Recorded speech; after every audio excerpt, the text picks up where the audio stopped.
Monday, July 1st. Today in Europe, Germany has ordered the withdrawal of foreign diplomats from Norway, Belgium, Holland, and Luxembourg.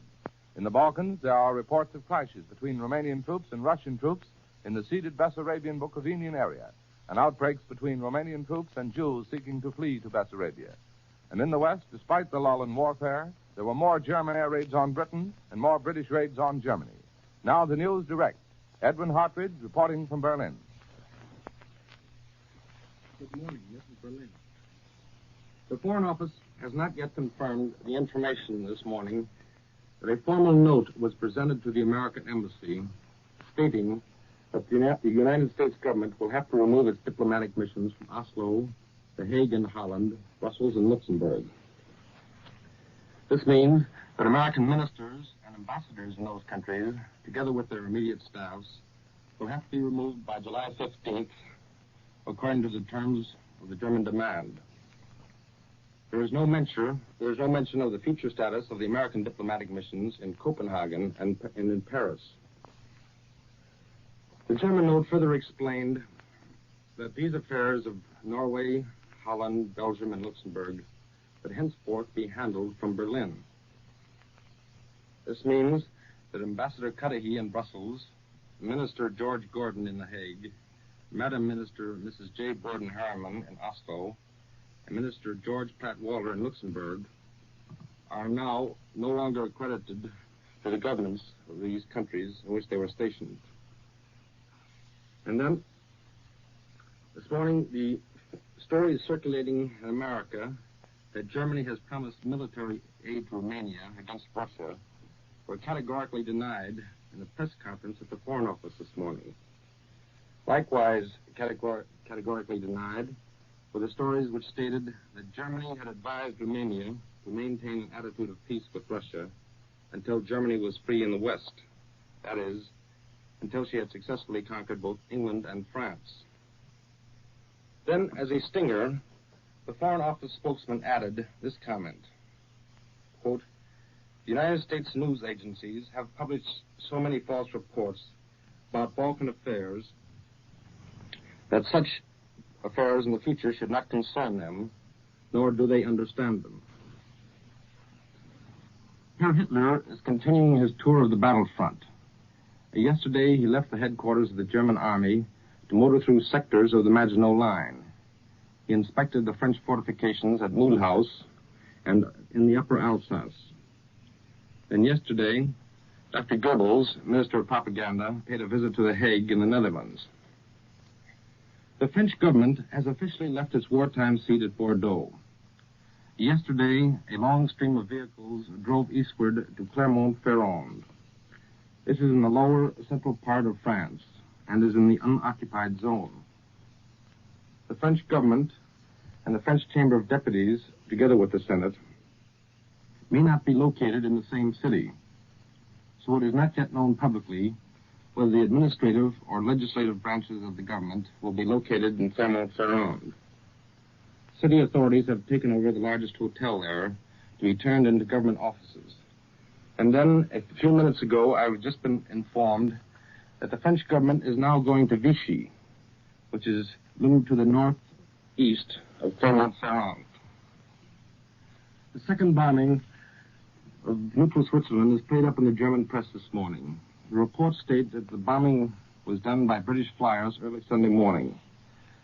Their bombs are reported to have fallen near the Vierwaldersee, a lake in central Switzerland. 12 bombs were dropped on the town of Alfmott, according to reports.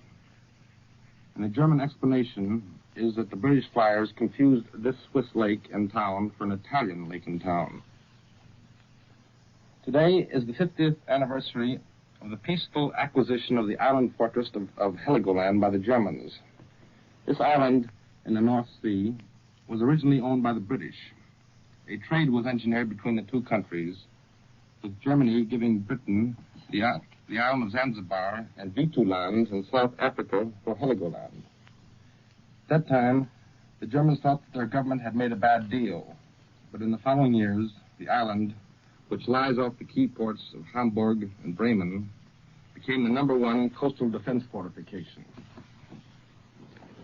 A trade treaty between Finland and Germany has been signed. Negotiations between the two governments started on June 1st. This is Edwin Hartridge.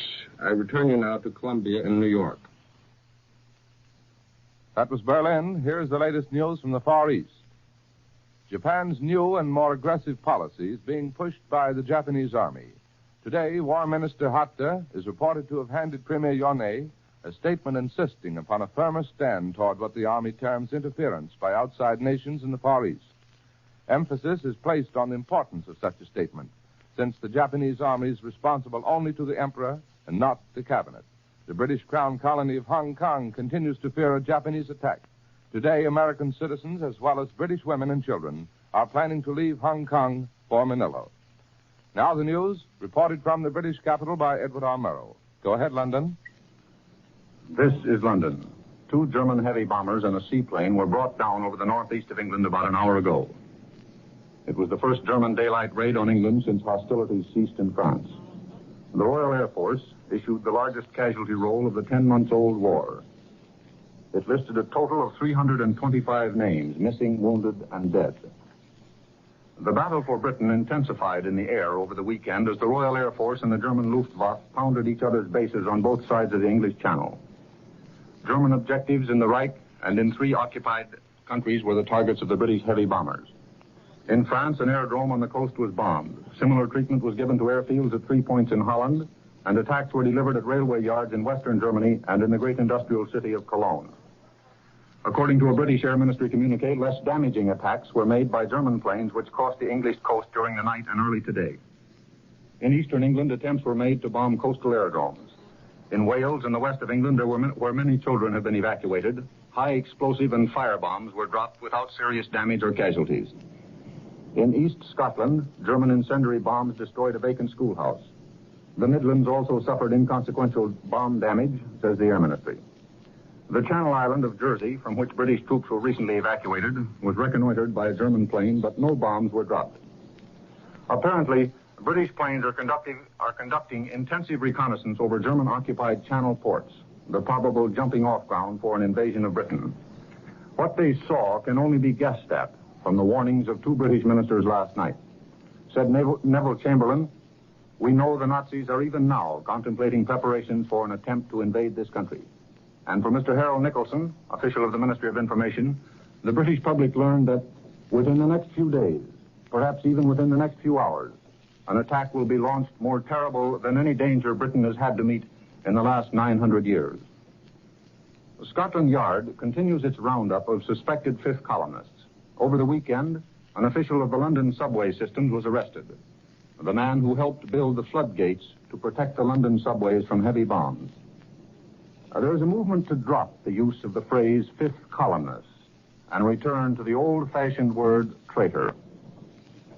This is the day when, according to many of the experts, Hitler will launch his invasion of England. But, as the doorman at my apartment house said a few minutes ago, here it is noon, and the Germans haven't arrived yet. While the Germans haven't yet started their aerial barrage against this country, they are continuing and intensifying their radio attack. Last night, a station calling itself the New British Broadcasting Station, operating from German-occupied territory, broadcast detailed instructions for the immediate evacuation of certain areas in England. The broadcast ended with the playing of God Save the King. But this little scheme to create panic didn't work. Most of the people who heard the broadcast, being rather careful and methodical Englishmen, just telephoned the authorities to check up on the accuracy of the instructions. Somehow, I don't believe that the German methods of creating panic and confusion are going to work in this country. The first few people to panic or run or get excited in any situation are always conspicuous. And the average Britisher, when he is with his fellow countrymen, will suffer much to avoid being conspicuous. London's newspapers this morning are all reduced in size. The paper controller has ordered that all popular daily papers shall hereafter be reduced to 6 full-size pages. For today, at least, that provides more than adequate space for the available news. The Daily Telegraph this morning voices a demand frequently heard in private conversations during the past few weeks. The government is urged to establish a single command for home defense. General Ironside controls only the Army. Defense against air attack is no affair of his. That comes under the Air Marshal of the Fighter Command. The whole field of civil defense is left to the civil authorities. And it is believed that when the Germans launch their attack against this country, it will be made simultaneously from several different points, and the Telegraph advocates a unified command to meet it.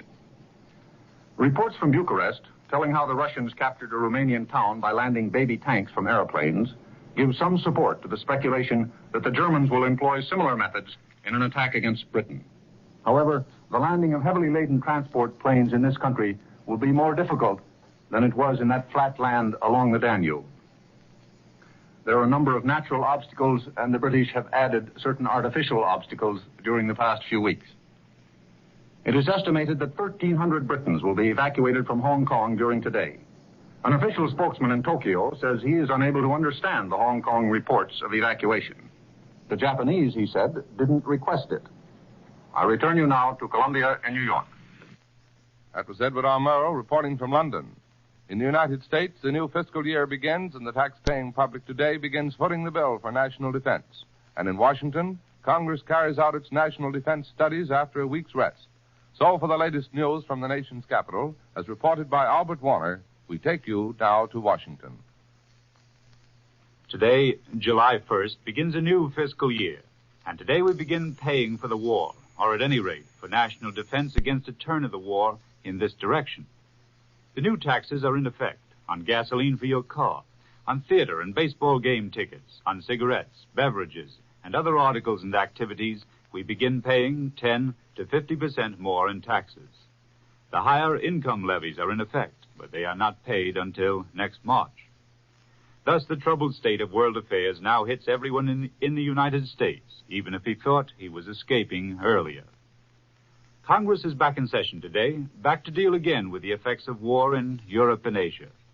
The Senate is yet to act on the House-approved measure to increase the size of the Navy by 70%. The Senate Military Affairs Committee on Wednesday will consider a bill for compulsory military training.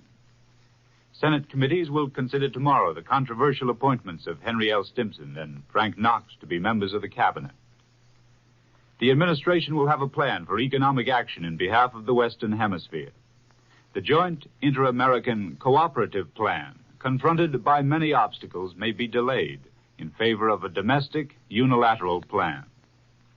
A United States corporation would be empowered to buy up certain Latin American surpluses and hold them for deals with totalitarian Europe. Pilgrims to Philadelphia are returning to find that administration Democrats, for the most part, are conceding the Republicans nominated their strongest man and their most formidable candidate in the frank, aggressive Wendell Willkie. That doesn't mean they either like or admire him or regard him as invulnerable. But because they consider him to be a strong candidate who wants to center the campaign upon the New Deal itself, the inside New Dealers have become all the more insistent that Mr. Roosevelt should run again.